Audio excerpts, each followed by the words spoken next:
ফিজির শেখ হাসিনা কিন্তু আমাদের নেত্রী বেগম খালেদা জিয়াকে বিদেশে যাওয়ার অনুমতি দেননি।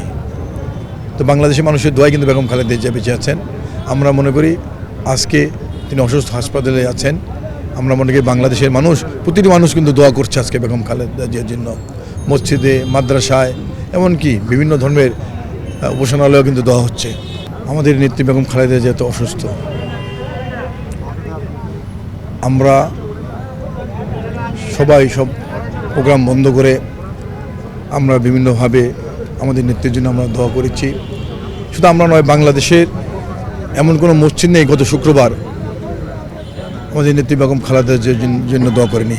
আজকেও যখন আমরা সকালে শুনতে পেয়েছি গত রাত্রে ম্যাডামের শরীর খুব খারাপ ছিল, আমরা বিভিন্ন প্রোগ্রাম আমরা ক্যান্সেল করে আমরা বিভিন্ন মসজিদে আমরা দোয়া করেছি।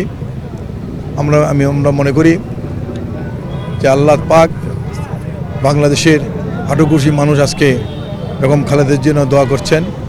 মানুষের দোয়ায় আল্লাহ পাক আমাদের নেত্রী বেগম খালেদাকে সুস্থ করে তুলবেন ইনশাল্লাহ। গত 16 বছর কিন্তু এই ফ্যাসিস্ট সরকার আমাদের নেত্রী বেগম খালেদা জিয়াকে জেলখানায় তিলে তিলে মেরে ফেলার চেষ্টা করেছিলেন।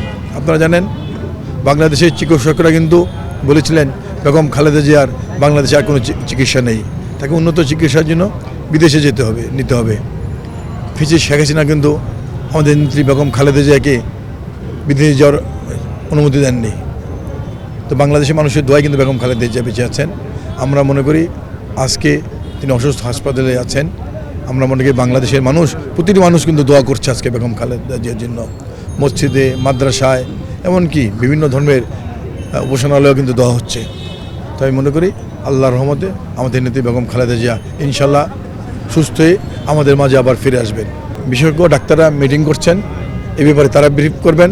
আমরা শুধু এটা বুঝি আমাদের নেত্রী এখনও আছেন, বাংলাদেশের মানুষের দোয়ায় ইনশাল্লাহ তিনি সুস্থ হয়ে আমাদের মাঝে ফিরে আসবেন।